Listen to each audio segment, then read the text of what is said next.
When people talk about marriage, they usually say the most important thing is love.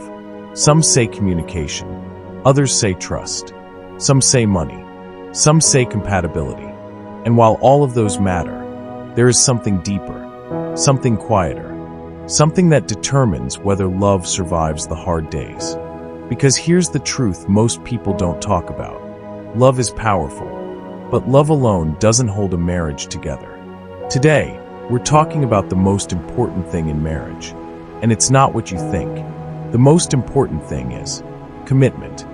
The most important thing in marriage is commitment, not butterflies, not chemistry, not constant romance. Commitment, because feelings fluctuate, chemistry rises and falls, life changes, bodies change, careers change, personalities evolve. But commitment is the decision to stay, to build, to grow, even when emotions feel unstable. Commitment says, I choose you, even when I'm frustrated. I choose you, even when this is hard.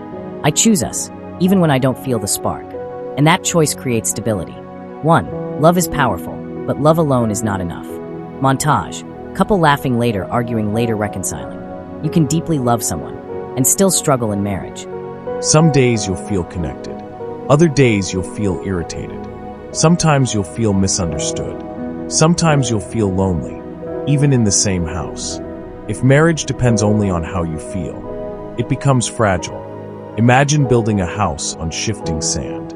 That's a marriage built only on emotion. Commitment is the foundation. It holds the house steady when storms hit. Because every long-term marriage will face days when one person is tired, one person is stressed, one person feels distant. Commitment bridges emotional gaps. It keeps you working on the relationship instead of walking away from it. 2. Commitment builds trust. Scene. Husband listening calmly while wife speaks emotionally. Trust doesn't grow from words. It grows from consistency. When your spouse knows, you won't threaten divorce in every argument. You won't disappear emotionally when things get tough. You won't run to outsiders when there's conflict. That consistency creates safety. And emotional safety is where intimacy thrives. Without commitment, every disagreement feels like a breakup waiting to happen. With commitment, disagreements become opportunities for growth. The strongest couples are not the ones who never fight. They are the ones who fight knowing, we're not going anywhere. That security changes everything. 3. Commitment protects the marriage during storms. Every marriage goes through storms. Financial struggles, health challenges, career disappointments, parenting conflicts, emotional distance. The couples who survive are not the luckiest. They're the most committed. They decided beforehand. We are not quitting. And that decision becomes the anchor when emotions feel chaotic. Because storms don't destroy strong marriages. Instability does. Commitment turns storms into seasons, not endings. 4. Commitment encourages growth, not escape. Scene. Couple in therapy session. Not dramatic. Calm growth. When leaving is always an option, growth becomes optional.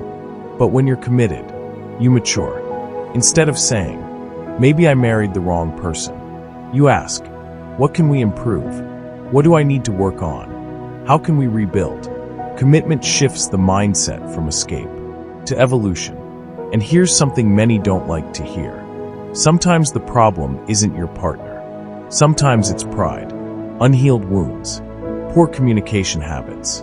Commitment forces reflection. It forces accountability. And that's how marriages deepen. But let's be honest. Tone shifts serious.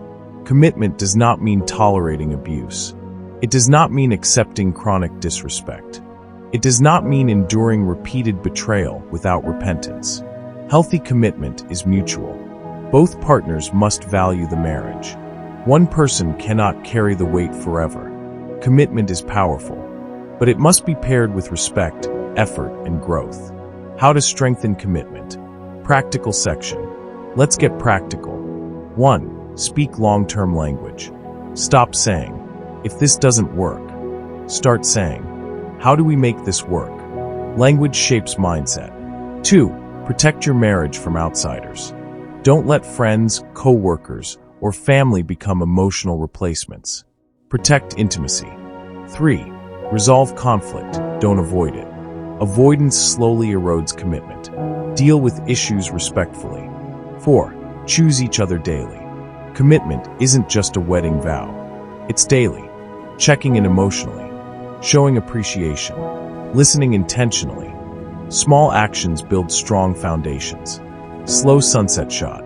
Couple walking hand in hand. The strongest marriages are not the most romantic.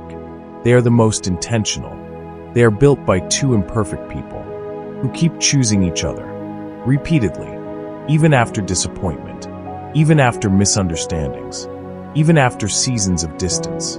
So if you're married, ask yourself today, am I committed only when it feels good, or am I committed to the covenant itself? Because love grows deeper in secure soil, and commitment is that soil. Without it, everything else struggles to survive. Drop this in the comments. Commitment over convenience. And if you want more insights on building marriages that last, subscribe to Relationship and Marriage 247. Until next time, don't just fall in love. Stay committed to love.